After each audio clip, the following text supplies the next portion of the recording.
कल्पना कीजिए एक ऐसी रात जब दशकों से धधकता युद्ध अचानक थम जाए। एक ऐसी रात जब उम्मीद की किरण राख के ढेर से झांकती हुई दिखे।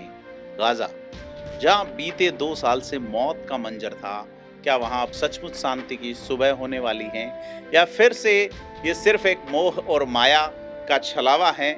एक ऐसा ठहराव जिसके पीछे और भी गहरे तूफान छिपे हैं। ये वो सवाल है जो आज मिस्र से आई एक खबर के बाद पूरी दुनिया से पूछा जा रहा है। एक ऐसी खबर जिसने इजराइल और हमास के बीच युद्ध विराम का ऐलान किया है, लेकिन क्या ये सिर्फ एक कागजी समझौता है या फिर सच में गजा के घावों पर मरहम लगने वाला है? आइए इस ऐतिहासिक और नाटकीय मोड़ के पीछे की पूरी कहानी से रूबरू होते हैं। आज हर उस बारीक पहलू को समझेंगे जो भविष्य की दिशा तय करने वाला है। नमस्कार, मैं प्रदीप हूँ। आप थिंक 360 देख रहे हैं। मिस्र की राजधानी में लंबी और थका देने वाली बातचीत के बाद अंततः इजराइल और हमास एक समझौते पर पहुंचे हैं। युद्ध विराम के साथ साथ बंधकों और कैदियों की रिहाई का ये ऐलान गजा में चल रहे 2 साल पुराने युद्ध को खत्म करने के करीब ले आया है। ये यकीनन युद्ध के संबंध में एक बड़ी प्रगति बताई जा रही है, लेकिन क्या ये वाकई अंत है? क्या वाकई ये बंदूकों की आवाज हमेशा के लिए खामोश हो जाएगी? ये वो सवाल है जिसकी गारंटी कोई नहीं दे सकता। नोबेल पुरस्कार के सपनों के बीच में इस पूरे घटनाक्रम में अमेरिकी राष्ट्रपति डोनाल्ड ट्रंप का निर्णय जो है वो कितना हस्तक्षेप करेगा? कहा जा रहा है ट्रंप ने न सिर्फ हमास पे दबाव डाला बल्कि अपने सहयोगी इजराइल पे भी ये साफ कर दिया कि अब शांति ही एकमात्र रास्ता है। ट्रंप सिर्फ युद्ध रुकवाना नहीं चाहते बल्कि इस ऐतिहासिक प्रयास के लिए नोबेल शांति पुरस्कार से भी नवाजा जाना चाहते हैं। ये उनकी अपनी खुली और दिली इच्छा है, और इस दिली इच्छा में पाकिस्तान के फील्ड मार्शल असीम मुनीर शरीक हैं। अब बेंजामिन नेतन्याहू भी शरीक हुए हैं। बीते कई सालों से इजराइल के प्रधानमंत्री नेतन्याहू पर शांति के प्रयासों को कमजोर करने के आरोप लगते रहे, लेकिन इस बार खबरें बता रही हैं कि राष्ट्रपति ट्रंप का धैर्य जवाब दे चुका है। चूंकि इजराइल पे अमेरिका का एक बड़ा प्रभाव है और शायद यही वजह रही कि नेतन्याहू के पास कोई ऑप्शन नहीं बचा शांति प्रक्रिया में शामिल होने के अलावा। दूसरी ओर अब बात करें चरमपंथी समूह हमास जो है, उसको कहा गया पूरी तरह से मिटा दिए जाओगे भैया, तो वो धमकी शायद काम कर गई हो। तो अरब और अन्य मुस्लिम देशों ने भी ट्रंप की इस योजना को अपनी मंजूरी दी है, जिसमें मिस्र, कतर और तुर्की ने वार्ता में एक बड़े मध्यस्थ की भूमिका निभाई है। तो फिलहाल तो समझौते का पूरा विवरण सार्वजनिक नहीं हुआ है, लेकिन कहा जा रहा है कि इसमें सभी बंधकों की रिहाई की जाएगी। 20 अभी भी जीवित हैं, जिनको पहले छोड़ा जाएगा, और कहा जा रहा है कि रविवार तक एक साथ रिहा कर दिया जाएगा, जबकि 28 लोग जो मारे जा चुके हैं उनके शव भी अलग अलग चरणों में वापस लौटा दिए जाएंगे। कहा जा रहा है इस समझौते के तहत इजराइल की जेलों में बंद सैकड़ों फलस्तीनियों को भी रिहा किया जाएगा। गजा के कुछ क्षेत्रों से इजरायली सेनाएं हट जाएंगी और वहां मानवीय सहायता में भी जबरदस्त वृद्धि होगी। ट्रंप ने सोशल मीडिया पर इसे ऐतिहासिक और अभूतपूर्व बताया है और दावा किया है कि ये स्थायी शांति की दिशा में पहला कदम है। 10 अक्टूबर को नोबेल पुरस्कार शांति वाले की घोषणा होनी है।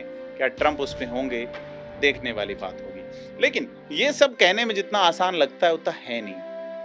बेशक ये महत्वपूर्ण क्षण है, लेकिन फिर भी पूरे यकीन के साथ नहीं कहा जा सकता कि गजा शांति समझौता पूरी तरह लागू हो पाएगा।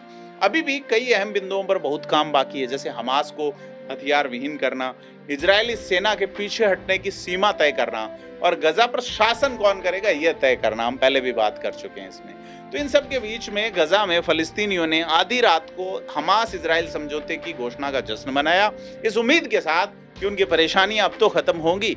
वहीं तेल अवीव में लोग बंधकों के लिए समर्पित एक चौक पर इकट्ठा हुए और परिजनों की वापसी की उम्मीद भी करते हैं। और कहा जा रहा है हमास ये जानता भी है कि बंधकों की रिहाई से बातचीत में उसकी स्थिति कमजोर हो सकती है, इसलिए उसने इजराइल से गारंटी मांगी है कि बंधकों की रिहाई के बाद वह फिर से लड़ाई शुरू नहीं करेगा। लेकिन संदेह के कई कारण हैं, होने भी चाहिए। मार्च में इजराइल ने युद्ध विराम खत्म किया और घातक हवाई हमले शुरू किए। दूसरी ओर इजराइल के लोग भी जंग से तंग आ चुके हैं और सर्वेक्षणों के अनुसार अधिकांश इजरायली युद्ध का अंत चाहते हैं। लेकिन नेतन्याहू अभी भी राजनीतिक समस्याओं का सामना कर रहे हैं। उनकी सरकार को अति राष्ट्रवादियों का समर्थन है, जिन्होंने धमकी दी है कि अगर समझौता हो गया तो वे गठबंधन छोड़ देंगे। यही वजह रही कि नेतन्याहू इस युद्ध को लंबा खींचने पे मजबूर हैं। उन्होंने हमास के खिलाफ पूर्ण विजय का वादा किया है और उन्हें एक ऐसा समझौता चाहिए जिससे वे कह सकें कि उन्होंने सब कुछ हासिल कर लिया है। नेतन्याहू ने इस घोषणा को इजराइल के लिए राष्ट्रीय, नैतिक और कूटनीतिक जीत बताया है, लेकिन उन्होंने बयान में अभी तक नहीं कहा है कि युद्ध समाप्त हो गया है। यह एक सूक्ष्म लेकिन बड़ा महत्वपूर्ण अंतर है। अब अमेरिकी राष्ट्रपति डोनाल्ड ट्रंप ने आधिकारिक तौर पर घोषणा कर दी है कि पहले चरण पे इजराइल और हमास गजा में युद्ध विराम और शांति समझौते के मुद्दे पे सहमत हो गए हैं। ट्रंप ने कहा सभी बंधक बहुत जल्दी रिहा किया जाएंगे और इजराइल अपनी सेना को तय की गई सीमा तक वापस बुला लेगा। इजराइल के प्रधानमंत्री बिन्यामिन नेतन्याहू ने इस समझौते को इजराइल के लिए एक बड़ा दिन बताया है और सरकार की बैठक भी बुलाई है ताकि समझौते को मंजूरी दी जा सके।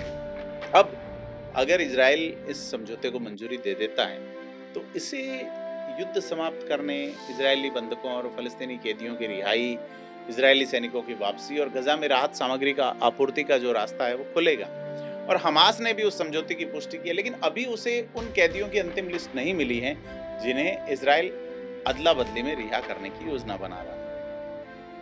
तो बड़ी चीज ये है कि भारत से भी प्रधानमंत्री नरेंद्र मोदी समेत दुनिया भर के नेता इजरायली बंधकों के परिवार और युद्ध से विस्थापित फलस्तीनी इस समझौते का स्वागत कर रहे हैं। तो कहा जा रहा है कि जो समझौता है उसमें बड़े पैमाने पे कैदी रिहा किए जाएंगे, जिसमें 250 फलस्तीनी कैदी हैं, 1700 गजा के निवासी हैं और कहा जा रहा है कि इजराइल जो है वो रोजाना 400 राहत ट्रकों को गजा में प्रवेश की अनुमति देगा और बाद के चरणों में संख्या बढ़ाई जाएगी। तो और ये कहा जा रहा है कि इजराइल पहले चरण में 20 बंधकों को हमास से प्राप्त करेगा, यानी हमास 20 बंधक छोड़ेगा। तो ये बड़ी चीज ये है कि ट्रंप का तो ये कहना है कि लंबी शांति की दिशा में पहला कदम है। हमास भी कह रहा है कि अब गजा में युद्ध खत्म हो जाएगा, कब्जा करने वाली सेनाओं की पूरी तरह वापसी होगी, मानवीय सहायता के प्रवेश की अनुमति दी जाएगी और कैदियों की अदला बदली होगी। तो कुल मिला के अब बड़ी चीज ये है कि बीते 2 साल में तीसरा युद्ध विराम, क्या ये आगे चलेगा? दोनों पक्षों में अभी उम्मीद तो है कि यह संघर्ष के अंत की शुरुआत होगी। गजा के दक्षिणी शहर खान यूनिस में रात भर सड़कों पर लोग जश्न मनाते दिखे। दूसरी ओर तेल अवीव के होस्टेज स्क्वायर में भी लोगों ने खुशियां मनाई। तो कुल मिला के यह एक इंसानियत का पल है, लेकिन हमें यह भी देखना चाहिए कि पल खुशियों के साथ कड़वाहट भी लिए हुए हैं।